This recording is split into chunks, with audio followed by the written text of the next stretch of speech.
Student welcome back. उम्मीद करता हूँ यहाँ पे सब लोग ठीक हो गए। यहाँ पे अपना 11th का एसपी चल रहा था, चैप्टर नंबर 2। उसके अंदर अपन ने ऑलरेडी डिस्कस कर लिया था इंट्रोडक्शंस, मतलब कौन से मोड होते हैं, वे होते हैं बिजनेस करने के।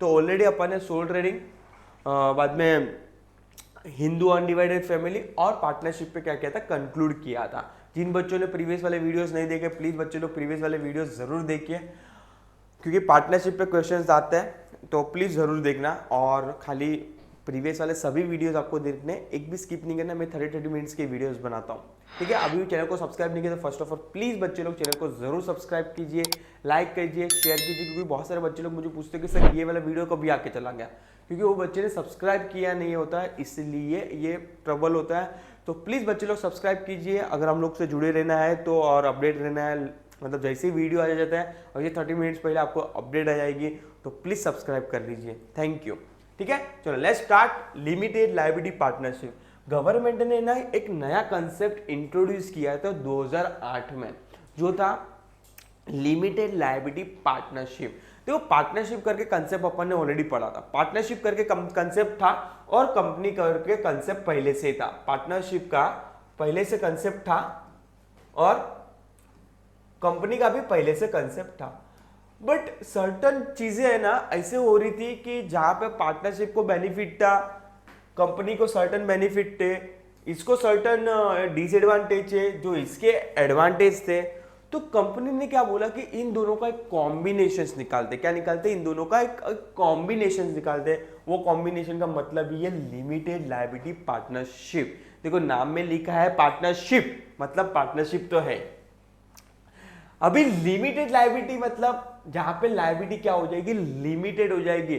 आपने पार्टनरशिप में देखा था कि पार्टनरशिप की लायबिलिटी क्या होती है, अनलिमिटेड होती है, बट कंपनी की लायबिलिटी क्या होती है, लिमिटेड होती है। इसलिए इसका एडवांटेज और इसका एडवांटेज को क्लब करके इन लोग ने नया कंसेप्ट इंट्रोड्यूस कर दिया, जो बोलेंगे लिमिटेड लायबिलिटी पार्टनरशिप, ठीक है।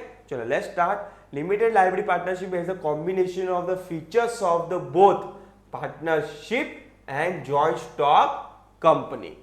As the name suggests, the partner have a limited liability, which means that personal asset of the partner are not attached for paying off the debt of the LLP.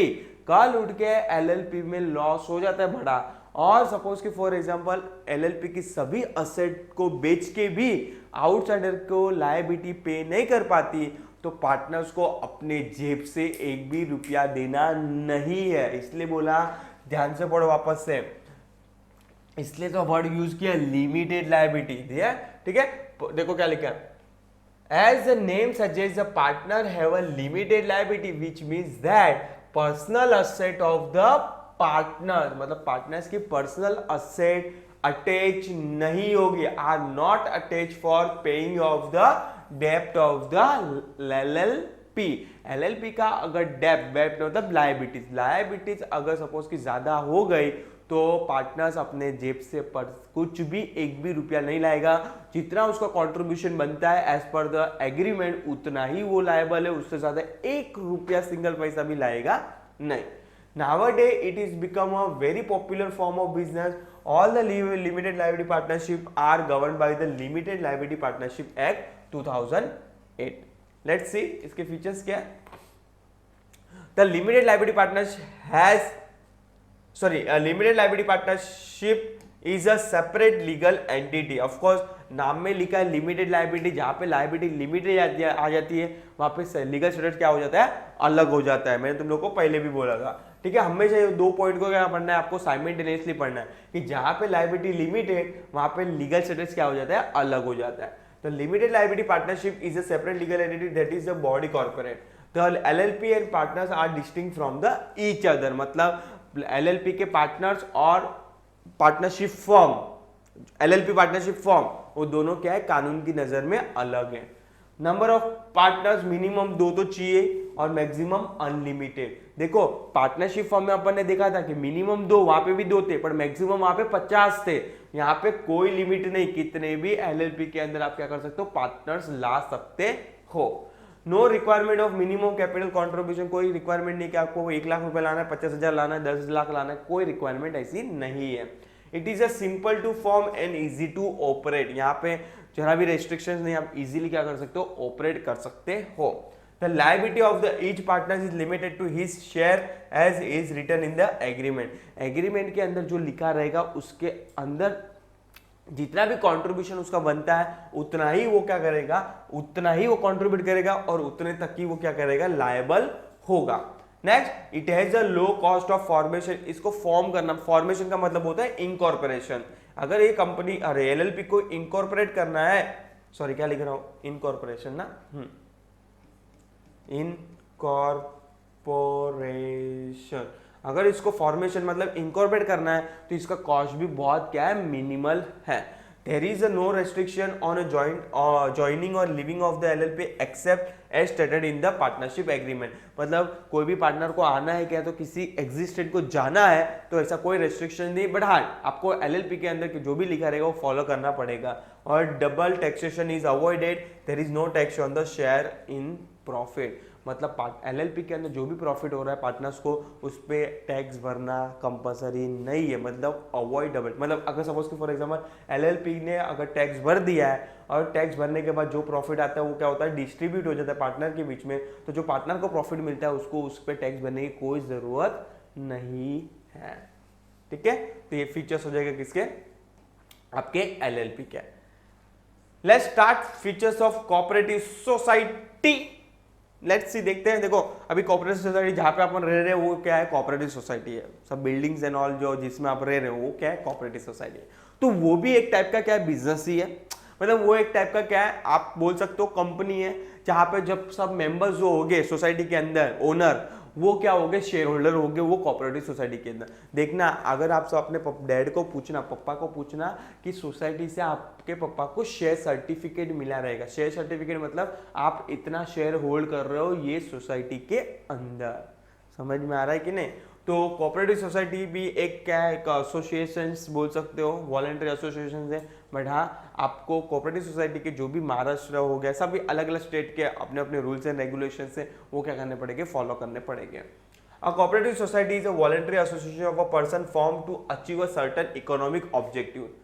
The nature of the cooperative organization is service oriented. Of course, देखो ध्यान रखना, society का main purpose profit कमाना नहीं होता है, उन लोग का मेन पर्पस ये होता है कि जो भी कमिटी मेंबर्स बनते हैं वो उनका मेन मोटो ये होता है कि अपने मेंबर्स जो है सोसाइटी में जो रह रहे हैं उसको क्या करना है, सर्विस देना है वेरी इकोनॉमिक रेट पे, मतलब वेरी मिनिमल इकोनॉमिक रेट पे। यहाँ पे कोई प्रॉफिट मोटिव नहीं होता।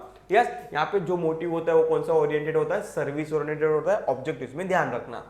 The registration of the cooperative society is compulsory in the state of Maharashtra under the Maharashtra State Cooperative Society Act 1960। 1960 के अंदर महाराष्ट्र सोसाइटी को एक्ट के तहत आपकी सोसाइटी को क्या करना है, रजिस्टर करना है। नावडे तो ऑफकोर्स सभी को, सभी not only Maharashtra, every place every state is mandatory.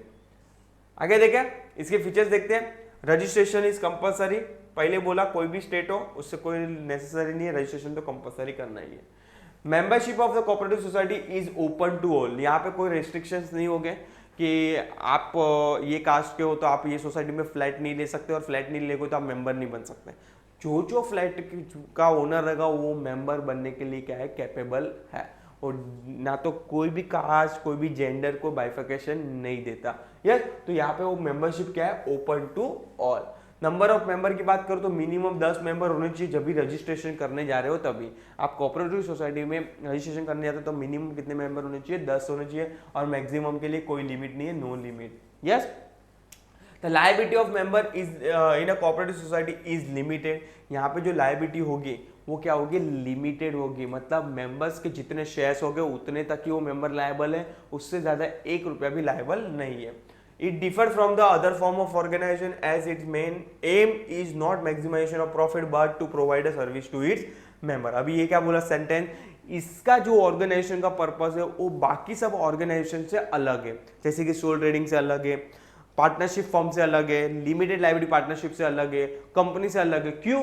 क्योंकि वो जब सब ऑर्गेनाइजेशन है उसका मेन मोटिव होता है टू अर्न प्रॉफिट। आज कोई भी बिजनेस खोलता है उसका मेन मोटिव क्या होता है? Earn profit. ये सोसाइटी है, ये इसका बिजनेस करने का नहीं है टारगेट। इन लोग का जो टारगेट होता है कि मेंबर्स जो है अपने, उसको क्या करना है? सर्विस करना है, सर्विस देना है। तो इसका मैक्सिमाइजेशन ऑफ प्रॉफिट नहीं है, इसका जो मोटो है वो क्या है? To provide the services. Next, The organization enjoy independent legal status different from its member. Of course, जो भी ऑर्गेनाइजेशन कोऑपरेटिव सोसाइटी की बनेगी उसकी सेपरेट लीगल स्टेटस होगा, इसलिए लायबिलिटी क्या अपन ने पढ़ा? Liability of member is limited. हमेशा ये दो पॉइंट को साइमल्टेनियसली पढ़ना है कि जहां पे लायबिलिटी लिमिटेड वहां पे सेपरेट लीगल स्टेटस, जहां पे लायबिलिटी अनलिमिटेड होगी वहां पे सेपरेट लीगल स्टेटस होगा नहीं।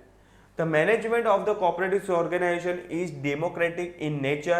There is equality in voting right. They follow the principle of one member one vote. मतलब एक फ्लैट का ओनर रहेगा, उसको एक वोट करने का अधिकार होगा। यहाँ पे एक सिंपल फंड है भाई, तेरा 10 फ्लैट भी क्यों ना हो तो भी तेरे को तू एक काउंट होगा और तेरे को एक ही वोट करना होगा। ठीक है, तो one member one vote can be principal है। यहाँ पे कोई बाइफिकेशन नहीं है भाई, तेरा फ्लैट बड़ा है, तेरा 2 BHK तो तेरे को 2 वोट, ऐसा कुछ नहीं है। Yes, there is a control and supervision by the state government on the working of the cooperative organization. जो भी स्टेट की जो गवर्नमेंट होगी वो क्या करेगी? कंट्रोल करेगी, मतलब वॉच करेगी किस पे? सोसाइटी पे। ठीक है, तो ये हो जाएगी आपके सोसाइटी के, आप बोल सकते हो features. A sole trading concern, joint Hindu family business and partnership firm could not meet the requirement of the large scale business organization. All of them have a limited fund, no stability, unlimited liability and lack of management ability. So the joint stock company was established. ये सब difficulties आने के लिए, मतलब ये सब difficulty आती थी सोल ट्रेडिंग, जॉइंट स्टॉक अरे इसमें सोल ट्रेडिंग, LLP के अंदर, पार्टनरशिप के अंदर। तो एक नया कंसेप्ट आया, नया कंसेप्ट तो नहीं बोलते, बहुत पुराना कंसेप्ट, सॉरी नया कंसेप्ट नहीं, पुराना कंसेप्ट है जो है कंपनी। कंपनी के अंदर जो भी ये लोग के जो डिसएडवांटेज है, सोल ट्रेडिंग के, जॉइंट हिंदू फैमिली बिजनेस के, पार्टनरशिप के जो डिसएडवांटेज है, सभी एडवांटेज बन जाएंगे जॉइंट स्टॉक कंपनी के अंदर। तो जॉइंट स्टॉक कंपनी वाला अपन पढ़ेंगे नेक्स्ट सेशन में, कंटिन्यू करेंगे एंड डिटेल में देखेंगे, क्योंकि आपका चैप्टर का नाम ही जॉइंट स्टॉक कंपनी है। तो ऑफकोर्स इन लोग ने ऊपर को इतना फोकस नहीं किया, बट जॉइंट स्टॉक कंपनी को डिटेल में फीचर्स, एडवांटेज, डिटेल में एक्सप्लेन किया है, कितने टाइप की कंपनीज होती है, वो सब ही अपन नेक्स्ट सेशन में क्या करेंगे? शुरू करेंगे। सो यहाँ पे ये वीडियो स्टॉप करता हूँ। उम्मीद करता हूँ आपको समझ में आएगा। 2 कंसेप्ट आज अपन ने कवर किए। पहला कौन सा किया? LLP, लिमिटेड लायबिलिटी पार्टनरशिप, और सेकंड किया कोऑपरेटिव सोसाइटी। तो नेक्स्ट सेशन में मिलेंगे। टिल टाइम प्लीज चैनल के लिए अपडेट रहिए। Thank you so much.